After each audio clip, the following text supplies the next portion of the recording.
E aí, tudo bem com você? Hoje eu gravei um áudio do livro de Judas. No meu devocional, estava ali orando e comecei a gravar um áudio. E quero partilhar esse devocional com você, algo que o Senhor trouxe ao meu coração. O livro de Judas é apenas um capítulo e eu meditei no versículo 19. Espero que fale ao seu coração. Se você gostar, deixa um like. Se você não gostar, dá um dislike e comenta porque você não gostou. Isso vai me ajudar muito no meu crescimento espiritual e intelectual a respeito da palavra e das coisas espirituais do Senhor. Tamo junto. Até o céu. Quero partilhar com você algo muito simples. O versículo 19 do capítulo 1. Pelas paixões das tuas próprias almas, eles não têm o Espírito.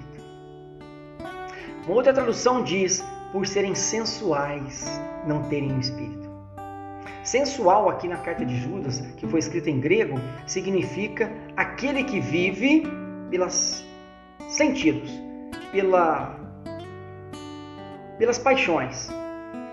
O sensual, no livro de Judas, nos relata alguém que vive de acordo com o natural. Um homem que tem a sua visão no natural. Um homem que, para estar alegre, ele precisa de algo externo. Um homem, para estar feliz, ele sempre depende de uma motivação externa. Ele não consegue fluir no espírito, porque ele é carnal. Ele vive nos sentimentos da sua alma, diz a tradução da King James. Ele vai dizer que esse homem, ele vive pautado nos seus sentidos, naquilo que ele sente. Talvez isso aconteça com você. Já aconteceu muito comigo. Muitas vezes, diante de um embate da vida, diante de alguma conquista, eu explodi em alegria.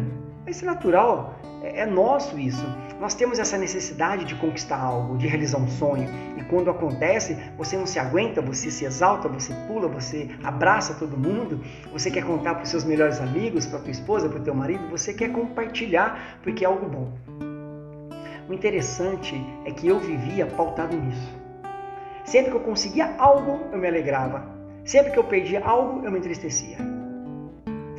Vou contar uma coisa para você aqui, logo no começo do vídeo. Foi no velório da minha mãe que eu entendi que eu não preciso me apoiar em nada que está ao meu redor, que os meus sentidos me traem. Os meus olhos, os meus ouvidos, eles me traem. Geralmente, quando você recebe uma informação, isso eu descobri no velório da minha mãe. Quando você recebe uma informação, ela passa pelo filtro das suas emoções. Se você teve uma noite ruim, se você perdeu o emprego, se o seu romance não está bem, você perdeu a carteira, você foi assaltado, você ganhou uma promoção no emprego. Então, eu vivia dessa forma, eu vivia pautado nas minhas emoções. Senti um arrepio na igreja. Deus está presente. Aí eu tive uma visão. Glória a Deus, eu me alegrava. É lógico, você tem que se alegrar quando Deus ele partilha com você algo sobrenatural. O interessante é que Judas está dizendo o quê? Nós não devemos viver pelos sentidos da nossa alma, pelos sentimentos da nossa alma, pelos sentidos, 5 sentidos que nós temos. Nós precisamos transcender, sair do natural e entrar no espiritual, porque nós somos espíritos, temos uma alma e habitamos no corpo. A partir desse ponto, nós conseguimos adentrar o sobrenatural de Deus. Adentrar o sobrenatural de Deus é ter a mente de Cristo, pensar como Ele, sentir como Ele e agir como Ele. Uma pergunta aqui para você.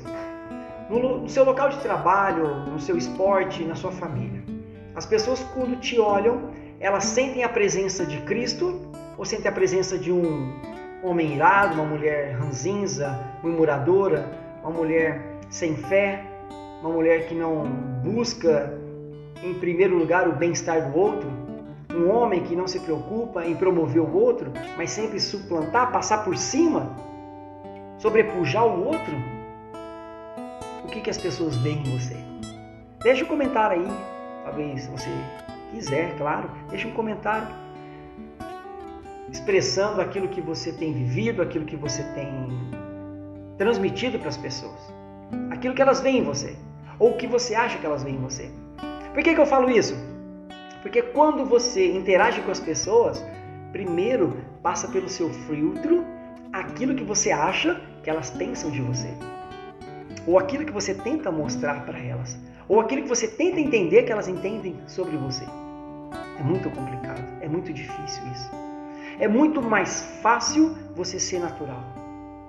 É muito mais fácil você falar: Espírito Santo, me ajuda a não viver pelos sentidos, a ser um homem, uma mulher espiritual, para que quando eu interaja com as pessoas, eu tenha convívio com as pessoas, eu possa ser um com elas, eu possa transbordar no Espírito e não na minha sensualidade. Não se assuste, quando eu falo sensualidade, estou me referindo a esse termo que vem do grego, que significa sentidos e não sensual na parte de sexualidade. É claro que tem muitos desses também, a carta mesmo dele aqui, vão dizer, Judas vai dizer na carta dele, aqui no começo, que algumas pessoas vivem pelas paixões vergonhosas. E essas aí são abominação a Deus. Mas não é isso que ele vai dizer, que eu quero dizer para você. O que eu quero compartilhar hoje é o que o Espírito Santo me trouxe. Se você não tem acesso às coisas espirituais, se você não tem um sonho profético, se você não tem uma interpretação da palavra, se você não tem uma visão sobrenatural, se você não consegue manifestar os dons espirituais na sua vida, os frutos espirituais, o domínio próprio, aquele que não vive pautado nas emoções, mas a sujeita debaixo de uma ordenança, de uma autoridade espiritual, então, isso que eu quero partilhar com você. Versículo 19. Por serem sensuais, não têm o Espírito. Veja que há um conflito dentro desse versículo. Ou você é natural, ou você é espiritual. Ou nós somos espirituais, agimos como Espírito, andamos na presença do Senhor, ou nós adoramos em Espírito, nós vivemos em Espírito, ou nós somos naturais. Mas é fácil você ser espiritual o tempo todo? Não, não é fácil, porque nós estamos no mundo. Por isso que Jesus vai dizer: não vos conformeis com o mundo. Você não pode tomar a forma do mundo. Eu vou na igreja, cara, chega lá, tem jogo de luz, tem isso, tem aquilo, tem mais coisa mundana dentro da igreja do que fora dela. Às vezes eu vou na casa de um amigo, a gente senta para conversar e é uma coisa muito agradável, muito boa. E não tem pornografia, não tem fofoca, não tem intriga, somos amigos. Você está correto, porque quando nós estamos entre amigos, nós vivemos o amor. E o Senhor se manifesta ali. Mas tem cerveja. O que importa é que tem cerveja? Quando Jesus se sentava à mesa para comer, tinha vinho. E aí? Quando ele se sentava para comer, tinha prostituta, tinha leproso. Qual que é a diferença? Tinha cobrador de impostos? No caso de Zaqueu, Mateus mesmo era cobrador de impostos. Deixou tudo e foi seguir Jesus, se tornou apóstolo, não é verdade? O fato é que a religião, ela tende a nos cegar. Cega os nossos olhos espirituais e o nosso entendimento. E nós pautamos tudo com uma reguinha, né? Há uma reguinha que diz o que é certo e o que é errado. E Jesus contrariou todas essas medidas feitas pelas religiões. O Senhor Jesus, ele quebrou tudo, não é verdade? Jesus resume a fé cristã numa passagem muito simples, quando ele diz para os discípulos: dai a César o que é de César e dai a Deus o que é de Deus. O Senhor Jesus conquistou todas as coisas na cruz do Calvário. A sua saúde perfeita, a sua imunidade contra todo vírus, bactéria, doenças autoimunes. Ele conquistou a riqueza financeira, a riqueza espiritual, toda sorte de bênçãos ele conquistou na cruz.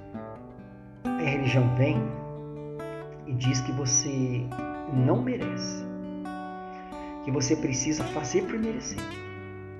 Só que quando você ouve isso e você tenta fazer por merecer, você se torna abominação a Deus, vai dizer Paulo na sua carta. Quando você busca a satisfazer Deus com a sua força, você nega a graça. Ou seja, você passa a viver pela força do seu braço. Eu sempre repito isso: o homem não vai se salvar pela força do teu braço, ele vai se salvar pela graça, um presente merecido que foi nos dado. Se você não entende esse mistério, você não vai conseguir viver esse versículo. Esse versículo está dizendo que aquele que é sensual, aquele que vive pelas emoções, pelos sentidos, ele não alcança a revelação, ele não alcança o mistério da revelação divina, ele não alcança o autor da palavra, ele alcança o escritor, a letra, e a letra mata. A Bíblia fala que a letra mata. Quando ela fala letra mata, é você ler isso aqui com o entendimento humano, o seu intelecto, a sua razão. Quando ela fala letra mata, está se referindo aos mandamentos que Moisés trouxe do monte. O primeiro Pentecostes, quando Moisés desce do monte com as leis nos braços, nas pedras. Não é? O Senhor escreveu os 10 mandamentos, né? Ali na pedra, não foi isso? Na verdade, ali se você ler a palavra, você vai entender que são 613 mandamentos que ele desceu. Mandamentos e preceitos que os judeus vivem até hoje. E a palavra diz que quando eu tento viver por essa lei, eu morro, porque eu me torno abominação a Deus. Eu nego o sacrifício perfeito de Cristo e assumo sobre mim um juízo de morte, porque é impossível qualquer ser humano viver a lei na sua íntegra. E quando ele derrama o seu espírito lá em Atos 2, ele derrama o seu espírito em Pentecostes, e o segundo Pentecostes na Bíblia, relatado na Bíblia, o primeiro é quando Moisés desce do monte com as leis e os preceitos. O segundo é quando o Espírito Santo entra na sala ainda com as portas fechadas, no cenáculo, andar de cima. Eles estavam na festa do cenáculo, no andar de cima. Cenáculo, andar de cima, você tem que sair da terra, você tem que sair da sua razão e entrar na presença, entrar no sobrenatural, subir. Você tem que subir. Você tem que dizer: Senhor, eleva-me à tua presença. Senhor, me faz entrar na tua presença para que eu seja cheio do Espírito Santo e o Senhor faça morada em mim. Eu não precise mais entrar no Santo dos Santos. Eu me torne o Santo dos Santos. É isso que o versículo está dizendo. Versículo 19 da carta de Judas está dizendo: não sejais sensuais, porque assim vocês não terão o Espírito. O não ter o Espírito aqui significa que você pode ser batizado, você pode ser até batizado com dom de línguas, mas quando você passa a viver de forma sensual, pela sua razão, pelo esforço humano, pela sua meritocracia, pelo seu mérito, então você perde a essência e o Espírito fica sufocado dentro de você, ele não tem ação para poder fazer com que você cresça a estatura de varão perfeito. É isso que acontece. O Espírito Santo fica ali parado. E quando você sair daqui, vai você e ele fica. Vai eu e ele fica. A verdade é essa. Você precisa crescer em estatura de varão perfeito. Como se faz isso? Lendo a palavra e praticando a palavra. Orando ao Senhor. E não pedindo como um mendigo, mas dizendo a Ele: Pai, eu assumo a minha herança da cruz, eu assumo a minha filiação divina, eu assumo que eu sou cheio do Espírito Santo, que eu sou templo e morada do Espírito Santo, eu não vivo mais segundo os meus pensamentos, as minhas razões, eu não vivo mais segundo o meu intelecto, eu não vivo mais segundo a força do meu braço, eu vivo agora debaixo da Tua poderosa mão. O Senhor me sustenta, o Senhor me guarda, é o Senhor que me guia, que me leva, que provê todas as coisas, é o Senhor que está comigo. Essa é a tua oração. A tua oração tem que ser de um general, tem que ser quem declara, não quem fica coitadinho dizendo: ai, pobre de mim, coitadinho, eu preciso de uma bênção, eu preciso disso, eu preciso daquilo. Tira a sua visão do natural, tira a sua visão dos sentidos, para de viver pelas emoções da sua alma, ela é enganosa, ela tem um vazio, ela busca preencher com as coisas do mundo, e as coisas do mundo é você se moldar às coisas do mundo, e quando você tenta se moldar com as coisas do mundo, você nega as coisas espirituais. Comece a buscar as coisas do alto. E como que você faz isso?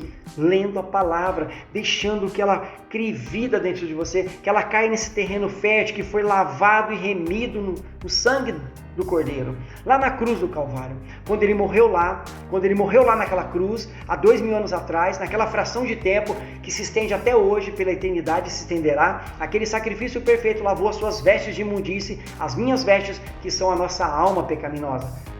Não pecado seu, não pecado meu, pecado de Adão, que nós recebemos por herança. A palavra diz que o pecado entrou no mundo através de um homem, e através de um homem a salvação. E a herança eterna entrou por outro homem. Esse homem se fez carne. Você sabe que Jesus está na eternidade, ele foi a assunção de Jesus, relatada em Atos dos Apóstolos. Quando ele foi ao céu, subiu aos céus, ele subiu de corpo glorificado. Lá no céu tem um homem assentado num trono branco. Ele está sentado esperando a ordem do Pai. Vai, meu filho, buscar minha noiva. Que dia glorioso será quando você escutar o soar da quarta trombeta, que é o seu nome sendo chamado. Sobe, amado meu, sobe, amada minha, venha ao meu encontro. Que dia maravilhoso será esse? Você que está lutando para viver pelo Espírito e não pelos seus sentidos. Você que diante das lutas da vida não age de forma... já se disse esse verbo, né? Você não age de forma por instinto, reclama, murmura, xinga, maltrata, responde à altura, né? Porque você é viril. Não, você é manso e humilde como as pombas. Mas você é astuto como a serpente, porque a palavra nos orienta a isso. Mas esse astuto significa não se deixar ludibriar pelo mundo, não se deixar ser enganado pelas coisas do mundo.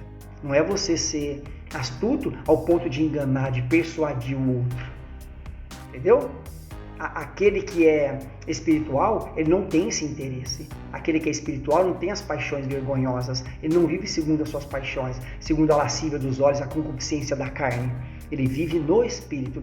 E o Espírito é o quê? É paz, alegria, bondade, afabilidade, mansidão, fidelidade, temperança, benignidade. Esse é o Espírito que cura, que liberta, dons de milagres e maravilhas, o ministério da palavra, de falar com sabedoria, com graça, com discernimento, de trazer a revelação de um pequeno versículo que vai de encontro com a vida das pessoas e elas são transformadas. Seja espiritual. Diga ao Senhor, eu não quero mais viver de forma sensual, pelos meus sentidos. Eu quero viver de forma espiritual. Eu quero andar em espírito. Eu quero ter os pés no chão, sabendo que eu estou aqui ainda por um tempo. Mas a mente, a imagem e semelhança do Cordeiro, a mente de Cristo, a mente lavada e remida, a mente que olha para o outro e não vê o mal. Discerne o mal que está nele, porque entende que a nossa luta não é contra o homem e nem contra o sangue, mas é contra os principados e as potestades que atuam na vida dele. Mas a partir da sua oração, da minha oração, essas pessoas são libertas. Elas passam a nascer de novo e a caminhar na luz e serem luz do mundo, porque é para isso que nós somos chamados. Para ser luz do mundo. Para levar luz na vida das pessoas. Carta de Judas, capítulo 1, um único capítulo. Espero que você tenha a curiosidade de lê-la e absorver o máximo que você puder aí de informação. Vai falar dos falsos profetas, vai falar de várias coisas, vai falar da luta, do combate da fé, de andar na presença do Senhor, vai falar da exortação, da perseverança pela fé, vai falar de várias coisas. Vários assuntos que estão comungados, que estão muito ligados à nossa realidade hoje. Viva pela fé. Viva em fé. Viva por fé. Chegou o tempo do justo viver por fé. Você é justo? Eu sou justo. Eu sou a justiça de Deus em Cristo Jesus. Forte abraço para você. Tamo junto. Até o céu.